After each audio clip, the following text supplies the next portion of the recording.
Well, welcome. We're going to get a view from Beacon Hill tonight, try and find out what happens outside of Milford that has great influence on Milford. And one of the two key people that we rely on to bring home what we need so that Milford keeps getting a little bit better every day. If somebody doesn't know you, let's start with an introduction. I'm Brian Murray, State Representative, and I'm glad to be here in this beautiful new studio. It's amazing, absolutely amazing what was done. And you were one of the key people to make this thing happen. Yeah, and I've said it before, it's very gratifying, because I remember when we were trying to put it together and how we were going to funnel that Comcast and Verizon government money and setting up the nonprofit corporation. Was certainly the way to do it, but really the individuals that step forward to be part of that corporation and run this on a day-to-day basis and get the staff people that they do, they're the ones that really deserve the credit.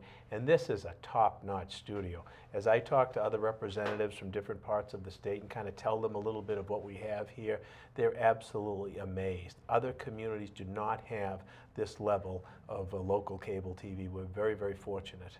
Well, I felt the difference when we were down at the Comcast studio, the back closet.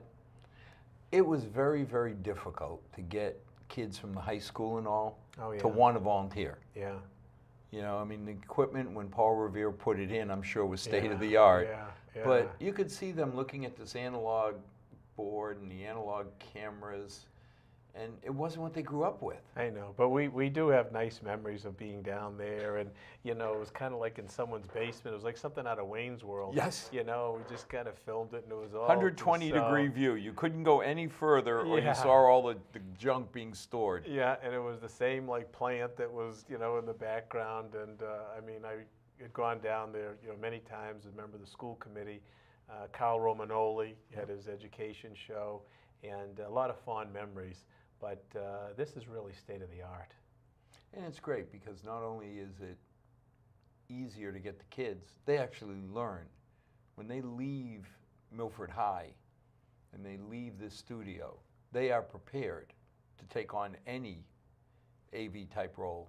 I was just at the Vietnam Veterans Pinning event this past Sunday that was put on by Joanne Morgan and that group, Steve Petak, and the ceremony was wonderful. It was beautiful, and at the end, this little girl, really, this young lady, came up and asked me, "Oh, I'm from Milford Cable. Would you, answer a few questions?" So we were there, and it was a very professional interview, and it's just wonderful to have these kids covering those kinds of events, not only for the kids to learn and be exposed to those events, but also to bring those events to folks at home. So it just wins on so many levels. Well, it's like everything else. You remember when Little Frecklenose was on stage, and you sit there and say, okay, Leah, whether you're the best or not the best actress, this was Broadway. Yes. When they got up on the Milford High stage, Oh, yeah. I remember when my Emily, or Lexi was either a rock or I don't know, she was up on stage doing something. Yeah. But it was our family, it was our kids, it was Milford. Yeah. So it was Broadway. Yeah. No Broadway show I've ever been to was more exciting That's right. than saying, look, my neighbor's daughter, my friend's son. Yeah. And it's the same thing here, seeing these kids produce shows. It's really exciting. It's great. It's great. And it's what it's all about. And again, the folks that are running the corporation, Rob as the director, to really integrate the young people, the high school students, as part of the community and part of this program is just wonderful. And it's more than we ever really envisioned as we started it. And you get a good perspective, because I remember when one of the kids came up and said they wanted to redo one of my intros. Oh. I said, Mr. C, it's getting tired. I said, really? They went, that analog printer sound. No, I'm thinking, what is it? I thought of the old green stripe paper. Yes, yeah. Oh, no. It was the tick, tick, tick. It was a typewriter. Yeah. And then I had to remember that these kids, they grew up and there was never a typewriter in their life. Yeah. So to never them, seen it. it's an analog printer. And Sure. It's just a whole different world. It is, it is, it is. So you've been busy, I see. It has been busy. We just finished up budget week a couple of weeks ago at the House. The budget now moves on to the Senate, and that's a very, very time-consuming process. The week leading up to the budget, you of course want to put in your amendments, and I put in I think about 5 or 6 local amendments. I was also co-chair of the House Library Caucus with the representative from Leominster, which was a little unusual for 2 freshman reps to co-chair the Library Caucus. Essentially deals with the whole state library system. So we had to organize probably about 40 or 50 different representatives to get behind the library line items and dole out who was going to handle, which line item to advocate for. So that was a little added responsibility that I hadn't had the prior year. But you need to first try to assemble all of that. You have a very short time frame to get your amendments submitted. And then, of course, you have the school vacation week to review the amendments to the budget to see which ones you want to support. There are a number of supporters and advocates that point out different amendments to you. And there was only about 1,400 amendments to look at. Only 1,000? 1,400. So you get hit with 1,400 amendments, and you try to look at as many as you can. I signed on to probably about 400 to 500 of them, and then you enter the budget week. But that's all preparation to even get to that budget week. I was going to say, so 1,400, that's like the money you're asking for Pheno Field? Or Yes. Yes, and there could be large-scale amendments for broad-based programs throughout the state. They could be smaller amendments, just anything amended to the budget. So reps would put in, a number of amendments, and amendments would be important to certain groups. The home care advocacy groups, there are amendments for that. The Alzheimer's unit that just opened at Blair House, there was something specific to that type of entity.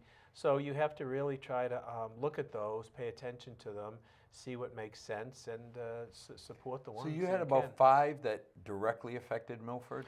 I filed, I believe, 5 for the district. So there was 1 for Hopedale, 1 for Mendon, and 3 for Milford. So you put 3 in. Not that I want to ignore Hopedale or Mendon, but focus on the 3 in Milford. And then I should say, Jeff Roy, Representative Roy, has 3 precincts in Medway, so we work collaboratively for Medway.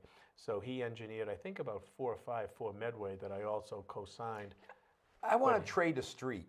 Could you pick a street that we really don't need in Milford and trade it off? Because somehow Medway, by trading off one of their precincts, gets 2 representatives fighting for them. They do. They really do. So we had that.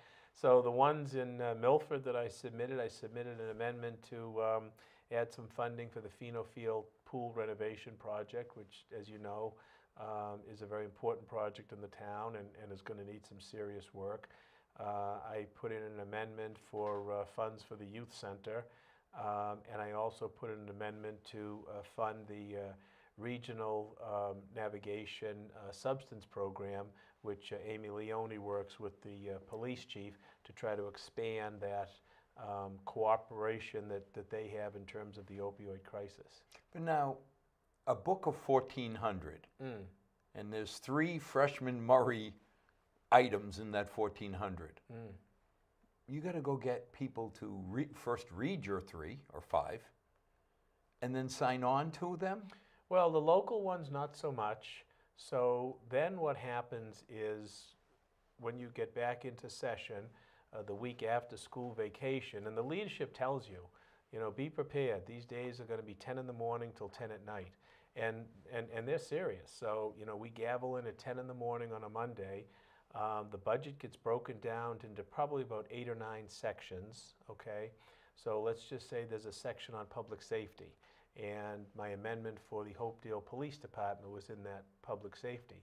So there's a pre-debate conference that the Ways and Means Committee has, And you might consider it similar to going before the Finance Committee prior to town meeting, Okay. you know, for an article, and you would say, well, what's this article about? And you make the case. So what happens in that, you know, pre-debate conference, all of the reps that have amendments in public safety will, you know, shout out, you know, Mr. Chairman, I'm here on amendment number 1, 2, 3. This is very necessary for the town of Hopedale. This is riot gear equipment that they're looking to do, you know, first response, that type of stuff. It's a small community. So you really need to make your pitch, you know, to the Ways and Means leadership to try to get their attention and tell them why it's an important amendment. So that's where the local ones really, you know, have But there's got to be like 200 of those, right? Oh, on any one part, yes. Some range from 200, and some they're up to like 700 or so. Yeah, yeah. So it's really, you really need to get in there. You need to tell the leadership why these are important, and you know, I'd like to think that you know, the leadership, you know, relies on your credibility, and there's a certain degree of respect, and you know, the recommendation comes forward. So we break up the budget into 8 chunks, 8 food groups. You go in and you're one of 300. So you get a minute or two to make your pitch? Oh gosh, not even if, yeah, about that, sure. You're in a conference room, and you know, so you'll have the Ways and Means Committee, and say it's public safety, there'd be the chair of the Public Safety Committee, and at the table, and then all of the reps are around the table, and they just go, okay, what amendment are you on? What amendment are you on? What amendment are you on? And then from there, the Ways and Means will come up with what they call a consolidated amendment. So they will come up with this document that says, okay, from amendments number 1 to 200, this is what we are proposing. And then you need to read through that to see whether your amendment got, you know, recommended favorable or not. Now, the Ways and Means sounds like almost a finance committee. Yeah, it's pretty similar. I mean, I was just going to say, yeah, I mean, they construct the budget. Yeah, it's very So similar. now at that point, how do they know? I mean, on a micro scale, you know, we say we're not approving, well, we can't approve anything anyway, but we accept. Then we go back and say, do we have enough money? Well, that's the thing, sure. And of course, you know, those are discussions that the leadership has of the Ways and Means. So there'll be revenue projections. And these revenue projections get monitored every month.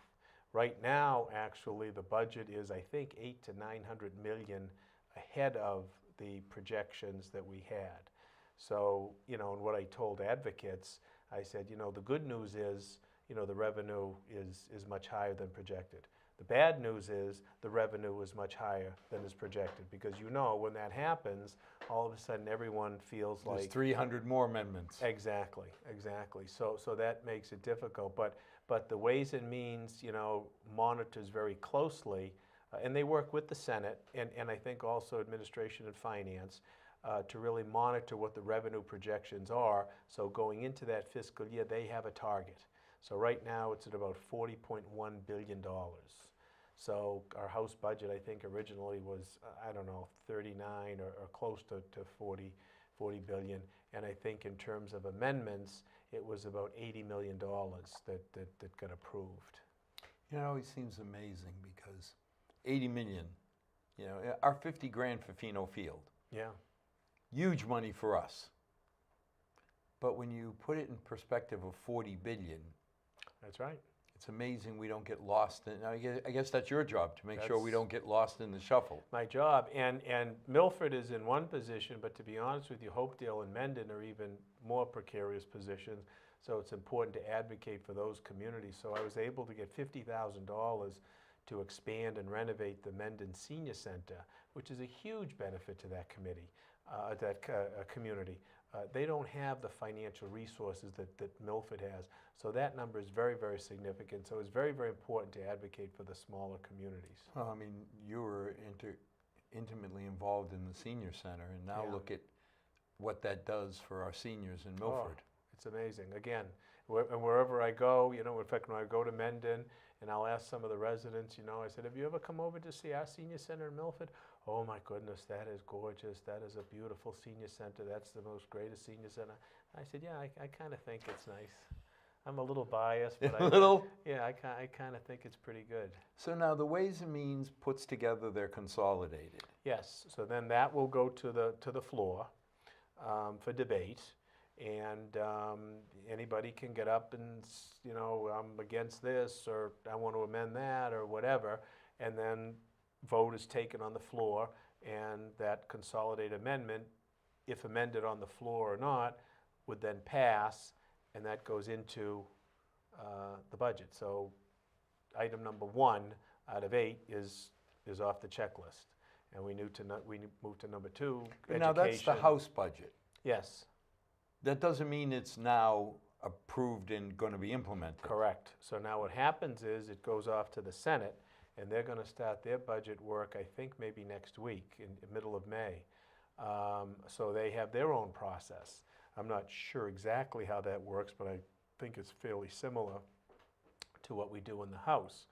So at the end of the day, the Senate will come up with a budget, the House will come up with a budget, there's going to be variances. So there's a conference committee appointed, 3 members of the House, 3 members of the Senate, and they get together and try to iron out the differences so they come up with one budget to send to the governor. And it's important for both Senator Fatman and myself to advocate very strongly for our budget amendments to withstand that conference committee. So the conference committee could kick out. Absolutely, So they could just turn around and say, yeah, that's great, but absolutely, these 3 we can't afford. absolutely, sure. So you have to be watching every step of the way. Exactly, the job is not done. Yeah, first leg of it's done, we got the first down, but we haven't gotten the touchdown yet. But you even know? then, if you get through the House, through the conference committee, now you got a guy up on Beacon Hill named Baker that he has his 2 cents worth, right? Yeah, and that's what he did last year and the year prior to both Representative Fernandez and myself. He basically vetoed the amendments that we got passed in there because he didn't think that the revenue was there. So we overrode the vetoes. I'm not really sure what happened in John's last year. I think it got overridden also, but then the administration refused to release the money. This is particular for the opioid task force.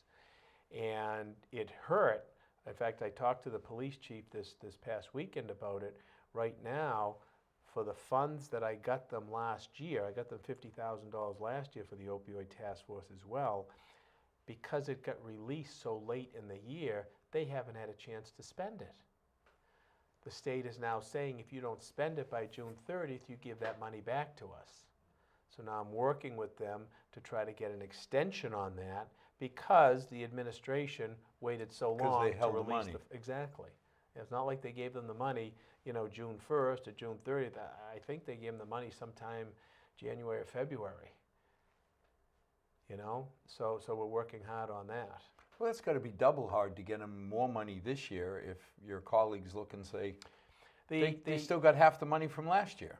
Yeah, but it doesn't get to that level. I think the way the Ways and Means looks at it is, is this a worthwhile cause?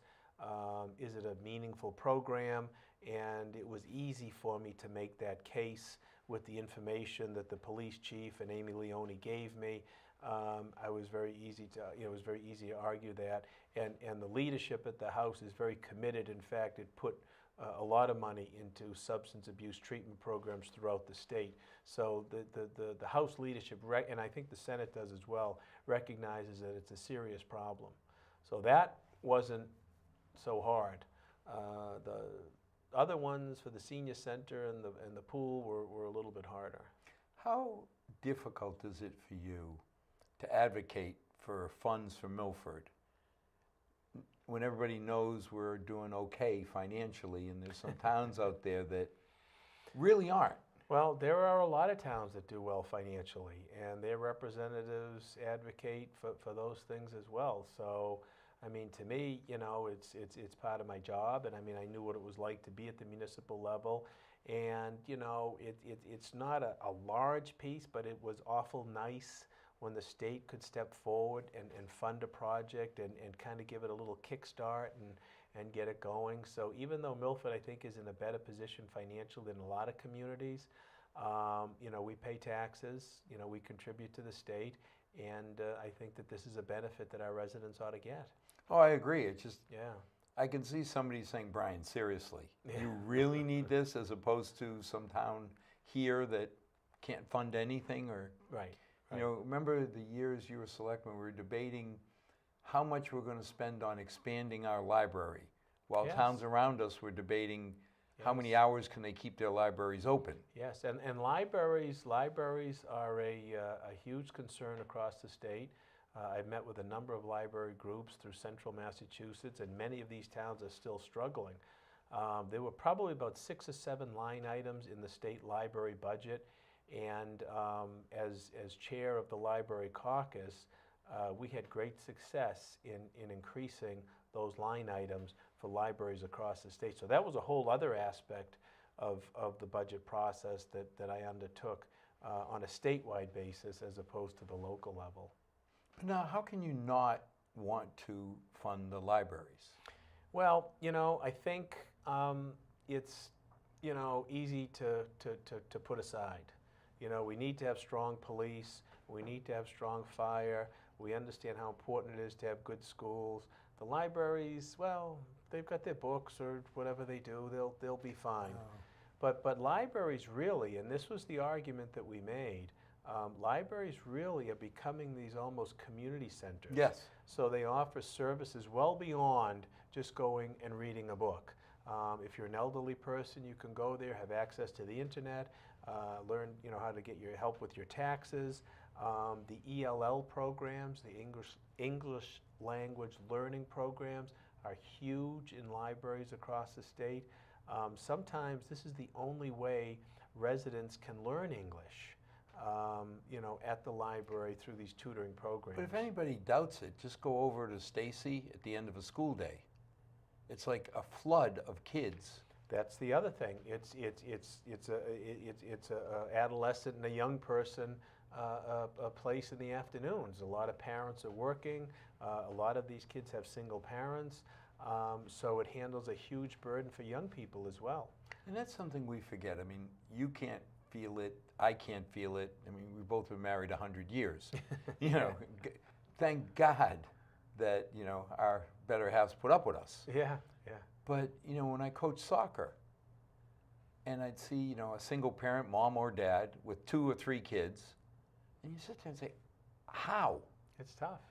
It's very, very difficult. And having children in the library in, a structured environment, Yes. it's got to be better than, like, when we grew up, half the time just go out and play ball. Sure, yeah. So, I just have a hard time understanding when people say, we're not going to fund the libraries. Yeah, well, a lot of communities do, and a lot of communities force libraries to use their state aid for capital upgrades. So they need a new heating system, well, use your state aid. Well, the state aid really is to... But I didn't think you're supposed to. It's not supposed to. There's no restriction against it, but there's no prohibition either. And that was one of the things that I talked about with the Board of Library Commissioners, that maybe we ought to look to try to change that. Maybe if there's going to be some assistance, maybe there's some specific capital or renovation assistance in addition to the assistance for programs and services. Yeah, I guess that's a good point I never thought of, which is, what happens if you can't turn the heat on? Yeah. You got all the great multimedia, because now we're spending, at least it feels like it, I don't have any real data, but we seem to be spending less on books than we are on technology. Yes, technology is huge. That was one of the line items that we got a major increase in. And that really gives you, more bang for your buck. So you can expand the internet access, you can expand the availability to patrons, to other libraries to share resources. And that actually was the argument that I made to the Chair of Ways and Means. Now, you have a bill, and I don't know the progress, that seemed like a fairness. Every time I travel, everywhere I go, they take money out of my pocket. We just went to one of the big cities, and there was a state override tax on my hotel room.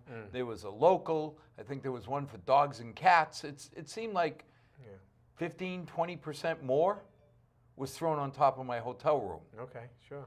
Now, I saw something that you were taking on the revenue aspect of if I rent a house in Massachusetts. Oh, the short-term rental bill.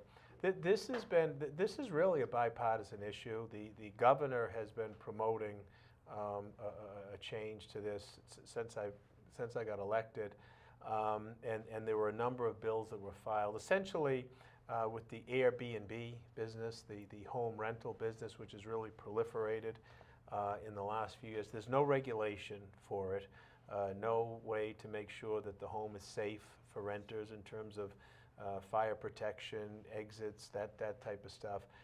And also, there's no tax involved. So if you go to a hotel, you're going to pay X amount of dollars in taxes. If I rent someone's home in the same town, I don't pay any taxes. So the idea is to make the event fair. So if I'm coming to Milford and I go to the Marriott or somewhere, Yes. the town's getting their 3% or whatever, so we get some money. Right. If I rent, Casa del Murray, town gets nothing. Correct. And they may even lose money because you're not renting a hotel room that you would pay. Right. And communities have had problems with these rentals, and the party houses. I think I don't know if you saw Framingham had a huge problem with something like that. So the bill that eventually came out of the House, of which my bill was a part of, which was nice to know that the leadership looked at my bill, favorably, basically established 3 tiers of different rentals. So if you were a commercial landlord and you had a number of units, you'd pay one tax, but if it was just a single home, it would be a lower tax. But the idea is that the individual home rental would collect a tax similar to what the hotels do, and also be subject to regulations in terms of safety, and also be subject to whatever town regulations that they may want to put on. So that bill passed the House, and it's now in the Senate, and I think it's being discussed there. And that's a little different from what the governor filed. The governor wanted to start his bill so that you would not pay a tax until you rented 150 days or more. Holy moly, that's not renting my house. That's kind of a targeted. Well, no, I'm just thing, thinking yeah. that's half the year. Right, so it's less than 6 months. So that's where the governor's bill started from. The bill that I had was a short-term rental, so anything 30 days or less, you could rent a house for a weekend. And the idea would be you would pay that weekend tax just as if you would if you stayed at a hotel in the weekend. If I stay at a hotel for a night, I pay the percentage. Right. And I remember we had that debate because it was a question when we got the option of increasing the tax on restaurants. Yes. And increasing it on hotels. Yes. And I didn't like the restaurant because that's taxing us. Right. But the hotel, I mean, every time I go somewhere, they take money out of my pocket or my company's pocket. Yeah. So it didn't seem. And it's been a major source of revenue for the town. So really, all the bill does is recognize the growing market of the Airbnb, and the Airbnb is on board in terms of taxation and regulation too, although there are versions of it that they're not happy with, and recognize that that's a key part of our economy today, and basic fairness, so that the hotel is now on the same footing as the private home rental. And that's all I guess it seems like you're just asking for fairness. Yes, yeah. That's it's like sales tax. Yeah. You buy something, you pay a sales tax, and we benefit. Sure, absolutely. So what's the next one you've been working on? The next one that I'm working on, the bill tomorrow that we're going to have is going to raise the age of tobacco The drinking, sales. or not drinking, smoking. Yeah, smoking tobacco and tobacco products, the e-cigarettes, the Juul pens, those kinds of things. I mean, they're all alkaloids. It's nicotine-based. It's nicotine. It's all about the alkaloid. I mean, I like my alkaloid, my caffeine. Yeah. But whether you vape, whether you smoke, yes. it's all about delivering An alkaloid nicotine. The nicotine, and it's very, very addictive, particularly on young people. So that bill is going to come up for the House tomorrow. I'm a co-sponsor of that bill, and I'm planning on delivering actually my maiden speech on that bill tomorrow as well. So now that would take it from 18 to 21? Yes, yes. What are the arguments against? Well, I think the arguments against are it's really not going to make a difference. You know, we can raise it. You know, you can prohibit it for age under 21. They'll still be able to get the e-cigarettes. They'll still be able to get cigarettes. You know, why do it? And to me, I say, you know, this is the place to start. You know, if we need more enforcement, if we need more education, if we need more outreach, well, then that follows.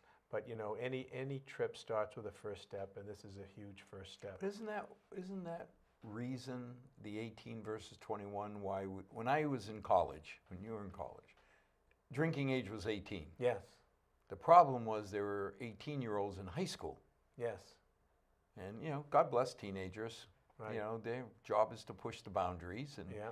you had too many seniors buying alcohol for other high school kids. Right. Yeah. Isn't that the same thing with the smoking? If you move it from 18 to 21, I don't think I know a lot of 21-year-old high school kids. Right, right, right. I mean, it's the same, you know, for alcohol, like you said. And of course, the other argument is, well, it's restricting choice. You know, these young people can vote. They can join the military. They can, you know, go off and fight a war and God forbid, lose their life, sacrificed for our country. Shouldn't they be allowed to have a cigarette? You know, I don't think that this is about that. This is a public health bill. The idea is to allow these young people to mature so that when they get to a point, they can make an educated decision as to whether or not they want to ingest that in their system, knowing full well what the harmful effects might be. I don't know that they have that level of knowledge and education at age 18. I'll think back at 18. Now, we were perfect. We would never do anything bad. But, you know, you start saying some of the decisions we made, when you look back, give it a few years, you'd probably sit there and say, I wouldn't have done that. That's right, exactly. You know, Exactly. so Yeah. protecting the kids a little bit, Yeah. and, you know, this idea of choice, yes, but we're inheriting a health problem. I just don't feel like I need to encourage it or enable it to be easier to get to kids. Yeah. You know, at 21, you know, still when you think about how many people you know smoke now. Yeah. I mean, the numbers are, I mean, we used to have to ask for a non-smoking room in a hotel. Oh, yeah. Remember those Yeah. days? Sure. Now sure, you sit sure. there and say, I don't think I know of a hotel that allows smoke. There is one in Beijing. I was at one in Beijing. Okay, all right. I remember, All yes, right. because it was Yeah. funny to smell the smoke coming out of you know, Yeah, hallways. Yeah, yeah, But around here, yeah. Well, what's happening, I guess, with high school students in particular, are these e-cigarettes. So, you know, 25% of high school students in Massachusetts use e-cigarettes now, and over 45% have tried them at least once. 25%? Use e-cigarettes right now of high school students in Massachusetts. Holy moly. Yeah, so that's the latest craze. And of course, they come out in all of these nice... Oh, the flavors yes, and- Yes, so I don't know, they've got strawberry and blueberry They and had all the that same kind thing of you stuff. think back in the 50s when they had the cools and, you know, all Oh, sure, and menthol. the menthol Yeah, and yeah, and again, you were targeting a lot of groups and young kids, getting them started. and that's what the tobacco company strategy has always been, you know, so they make these things appealing with these sweet flavors, they make the products cheap, and they make the products readily accessible. You can buy them in mini markets, gas stations, pharmacies, virtually anywhere, and it's been an effective strategy for the tobacco company. Yeah, not so effective for the healthcare company that No, we have to pick up the bill on. Well, it costs Massachusetts $4 billion in healthcare services to treat tobacco problems. that's 10% of our whole budget. Yeah, it's awful. I guess I'm not feeling really bad about limiting the choice. when Yeah, you know, again, I don't see that as a real argument. You know, they can certainly have choice, but let them make an informed choice. Now, you took a swing at public information for immigrants. You had a bill that... Yes, yeah, we did file a bill that would basically set up what you might call a blue ribbon commission. And the idea was to really study what the true effects are of undocumented persons in our society. I think, as you know, there's so much conjecture, opinion, and anecdotal evidence that undocumented people cost us a lot of money in terms of housing. Yeah, there's no or benefit. All they are services. is negative. Yes, and of course there's other things that happens in terms they're a huge a part of the employment sector. So the idea was to really let's get some objective information so that at least we know what we're talking about. And I made the argument at a hearing of the Committee on Economic Development and Emerging Technologies, of which I'm a member of. And the chairman was intrigued by it, and there was some support for it. But I guess with all of the other things going on right now, the leadership, I don't think, really wanted to push forward. How big of a on bite that. you want to take this year? Yeah, and you think you've seen the leadership has stepped back from the Safe Communities Act. So I think all of those types of issues, I don't think that the leadership is really... But getting real data, I mean, personally, my parents came over to this country. Right. And luckily my grandfather in 39 moved to Milford legitimately and called my mother in 41. But he came over, he put his head down, he worked real hard, Sure. lived an impoverished life so he could take every dollar he had Yep. and send it back to his daughters and wife. I guess I don't have a real big problem if somebody comes to Milford, puts their head down, Yep. helps build Milford, and one way or another they're paying sales tax, they're paying Right, sure, something into the till. sure, sure. I guess where I have a problem, and I don't know enough to have an informed opinion, is, Brian, if you invite me into your home and I start breaking your furniture, Mm-hmm. I think you should have the right to throw me out. Sure. So, when I hear some of the criminals are being protected Yep. in California and all, I'm confused. Yeah, yeah, Because if you're going to come in and break the law, right. and somebody could argue even being here illegally is breaking it, but serious robbery, Right, things on that line, right. battery, then why do I want to protect you at all? Yeah, no, and that goes towards the Safe Communities bill that was, percolating through the House, but I don't get the sense that there's going to be any movement on that. That's not a bill that I supported. I don't think it's necessary. I think that we've seen in our community, our police department work very effectively with the federal entities, whether they be ICE or DEA, and at the same time, I think we see that department work very understanding and compassionately with the immigrant community. So to me, that's the way it's supposed to happen. I don't think you want to tie the hands of law enforcement in any way. We certainly wouldn't want to restrict them in working with the DEA on drug situations. So why would you want to restrict them working with ICE, in immigrant situations? So I didn't, support that, but that's the idea behind that bill, to really divorce any type of local Well, it cooperation. would be nice to make a decision based on real data. Well, that was the idea, behind, the commission bill that I filed. But again, I think that the leadership thought that might be just something a little bit Oh, it wouldn't be too the big to first time chew Milford's ahead of its time and has to Yeah. wait a little bit. Yeah. But Tom, our police chief, has been very, very clear when he said, first of all, even though we're the center of the universe, we still have to live within federal law. Yes. So he can't deport somebody to Rhode Island, No. and say, okay, you don't belong here, I'm going to deport you to New Hampshire. Right. Right. And he said the other thing is, if he becomes an immigration and an ICE agent, he says he'll start losing the ties to the local community. Well, that's the thing. A lot of folks in that community are very afraid anyway, particularly what's happening down in Washington.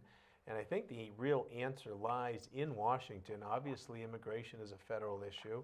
I think that if the Congress and the administration got serious and approached it in a common sense manner, they could come up with a policy that I think would serve the country well. But they either refuse to or unable to, so therefore it falls in the laps of the states and the local communities, which, we've had to deal with in Milford. But who have no power. Really not, other than, enforcing the state statutory Right. law, case law, and if it overlaps with federal law, then, you work with ICE to do whatever's got to be done. I think that, if there is a violation of law, a criminal act, these people need to be punished, I think, within the system. I don't know that straight deportation is that punishment, but after they finish their sentence, then deportation is what ought to occur. Well, something. Yes. Because it does seem curious when they talk about amnesty cities, which I want to be amnesty against the IRS.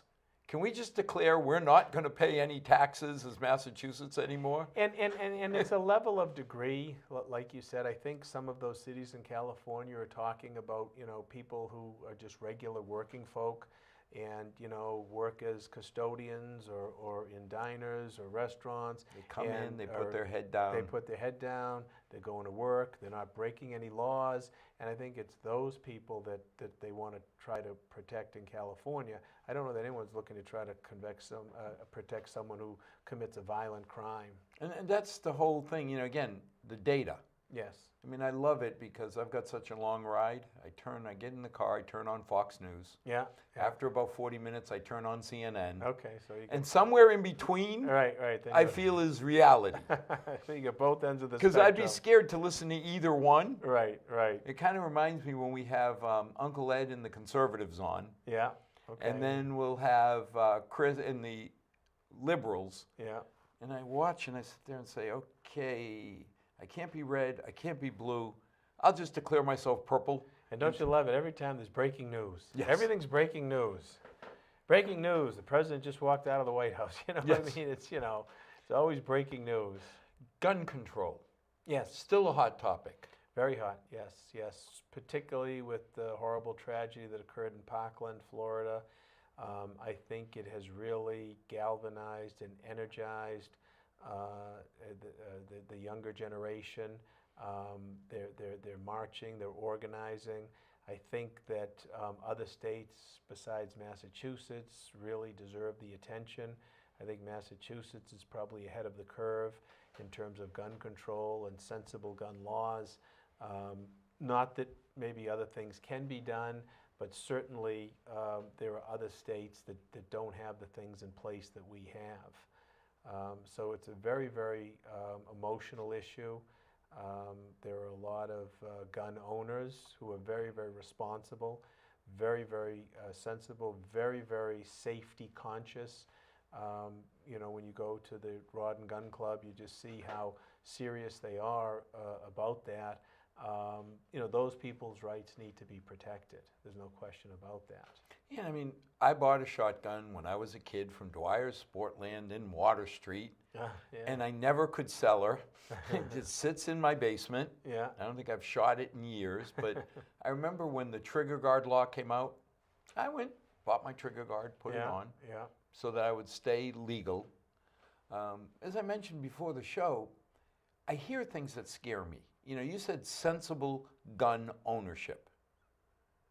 That is something I can understand. Sure.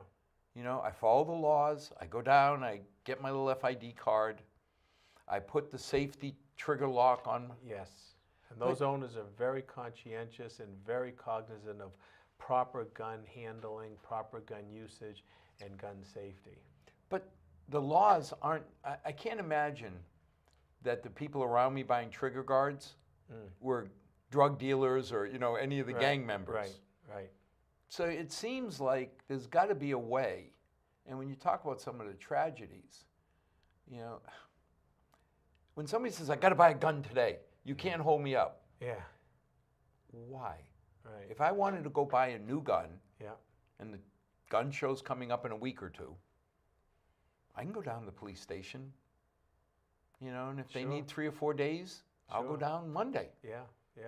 Why can't we come to some reasonable solution saying, the Second Amendment isn't going to let you take away, even if you wanted to, reasonable gun owners who practice sensible gun ownership. Absolutely. You're not going to take away their guns. No, not at all.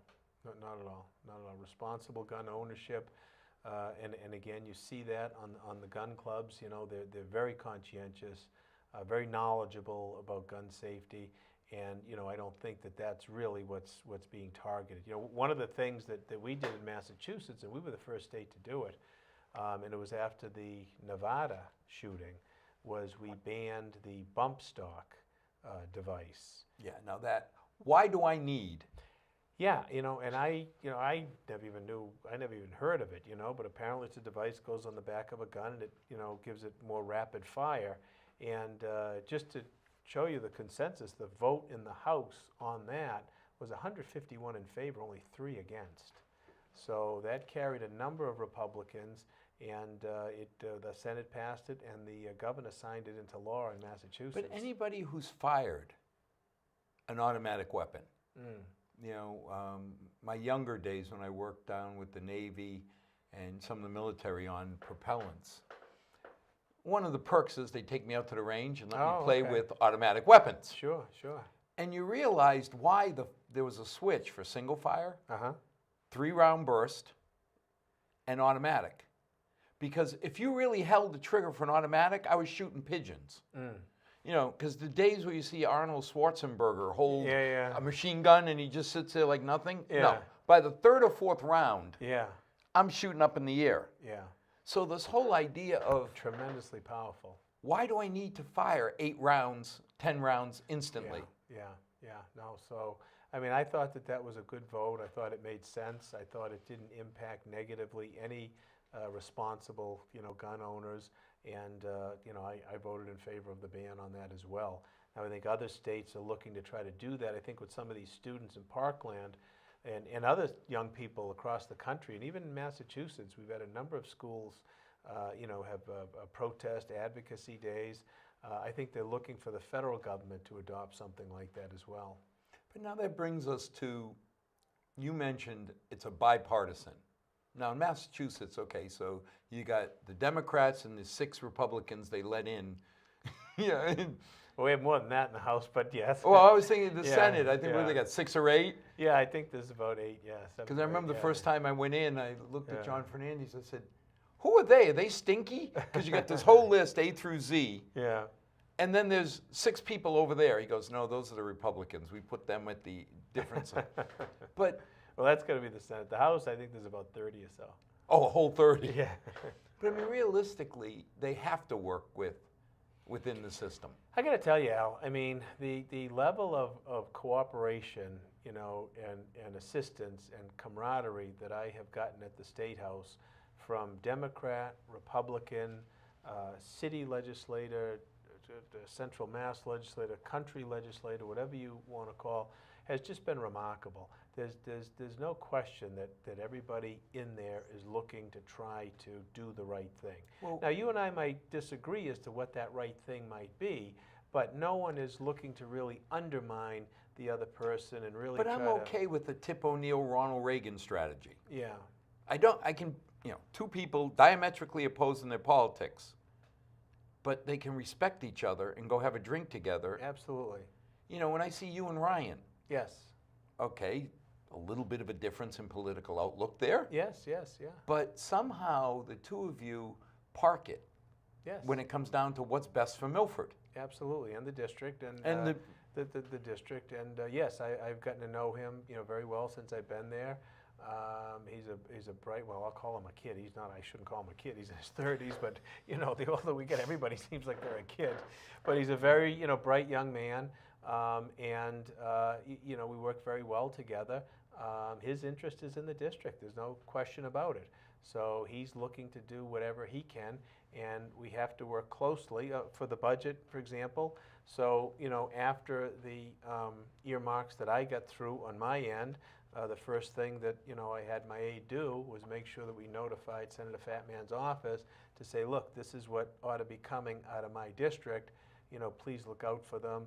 You know, please, you know, go to bat for them, which of course he you know, wholeheartedly will. And I mean, realistically, if the 2 of you don't work together, then Jeff Roy's going to work with his senator, and all the money's going to go to the other town and not us. Yeah, it just doesn't, behoove anybody to not work cooperatively, Now, like I said, you might disagree on a bill, you might vote yes, I might vote no, but that's not going to interfere with the process in terms of getting that bill before there for a fair debate and a vote. And I mean, that's good to see because, It's not the way Washington is. No. Yeah. That's why I say it's CNN and Fox News. Yeah. I listen to Fox News and all they do is bash CNN. I listen to CNN and Oh. the devil's in Fox News. Yeah, it's gotten worse and worse. It's like, seriously, guys. Yeah. This gotten is worse and our worse. country. Yeah. I had the whole debate. I was not an Obama supporter, but the minute he became our president, God, I wanted him to succeed. Sure. And it's the same thing with Sure. Trump. Yep. Saying he's not my president. Yeah. I sit there and say, really? What country are you from? Yeah, I know. I mean, I want the guy to win. Well, if he does, everyone else does. Right, right. Now, in a couple of years, you can, Right. again, take Right. up the torch and decide Yeah, absolutely. whether you support him or not. But Yeah. at least for the next couple of years, Yeah.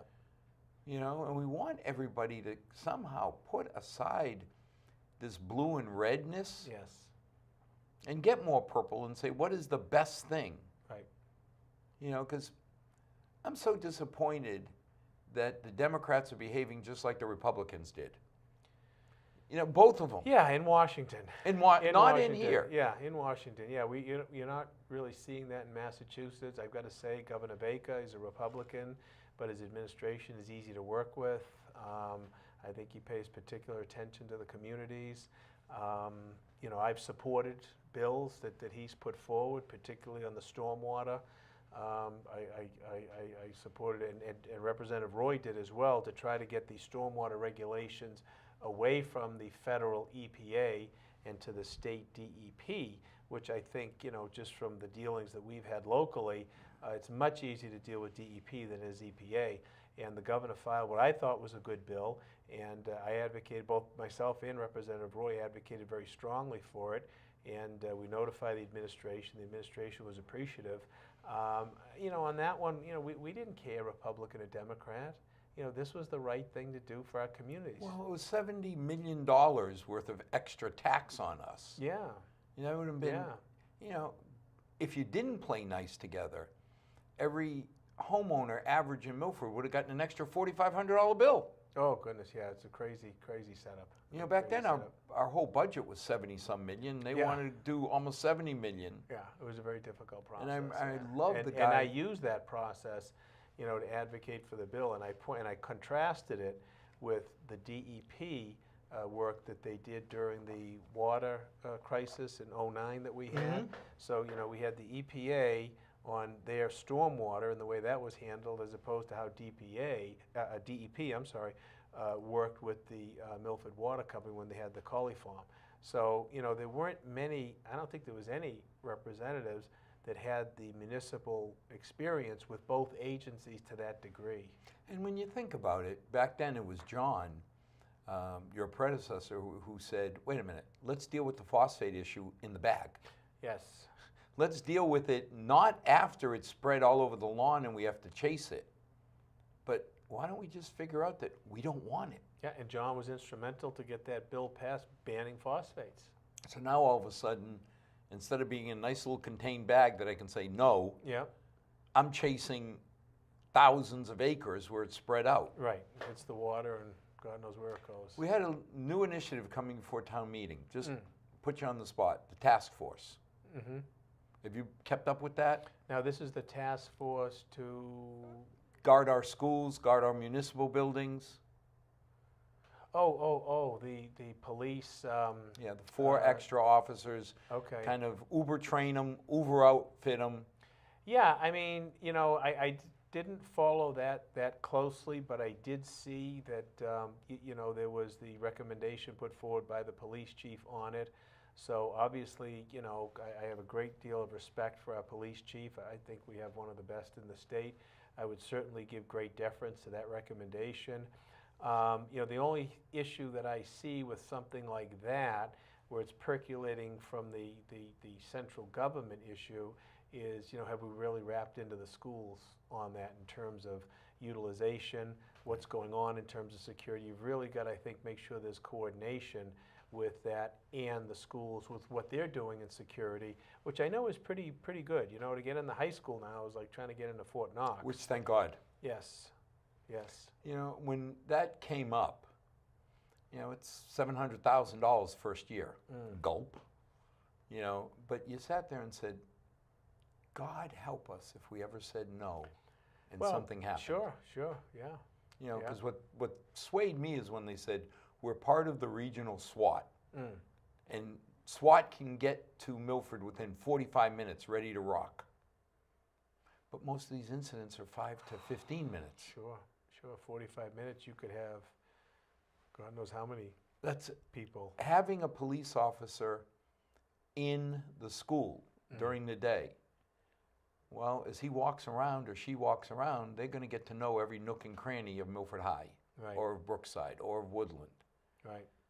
And then having 3 of his friends minutes away just felt better. Yeah. No, I mean, you know, it makes a lot of sense, but, you know, on something like that, and I'm sure the chief will, you know, you've got to have some good close coordination with your school department. Well, I'm sure that they'll never get it perfect day one. Yeah. But let's hope, you know, again, for all our sakes, that, you know, 6 months in, they get a little better. A year in, they get even better. And hopefully they never have to spring into action. Well, and it's kind of like talking about Mr. Tui. We buy Tui toys and hope that we never see. Never have to use them. Yeah, I don't want him ever coming to my house to use his Tui toy. I know. But the day it happens, but you need to have it. We want to make sure that we pick up the phone. That Tom's group or Bill's group can show up and take care of us. Yeah. I mean, one of the first things that happened to me when I got elected to selectman back in 2001, I got elected in April, and then, of course, in September, we had the terrorist attack at 9/11. And I think you'll remember, you know, it was just such confusion, and one of the things that we had to do was to provide police protection to the National Guard headquarters on Maple Milford. Street. Yes. And I was incredulous. You know, I remember talking to Lou Salazzi at the time. I said, what are you talking about? He says, they don't have any guns down there. They don't have anything. I got to send some police down there. So I said, we have to send police down to protect the National Guard? The National Guard? But that's what it was. That's what it was. Well, thank you for all you're doing. Oh, well, thank you. Thanks for the update. Yeah. And as always amazes me how much is going on in Milford and how much effort, energy, dedication Senator Fatman, Representative Murray, and all the people in Milford put in to keep Milford as strong and as beautiful as it is. So thank you to our 6 loyal viewers for watching. May tomorrow night be a better night than tonight. May God bless. Good night.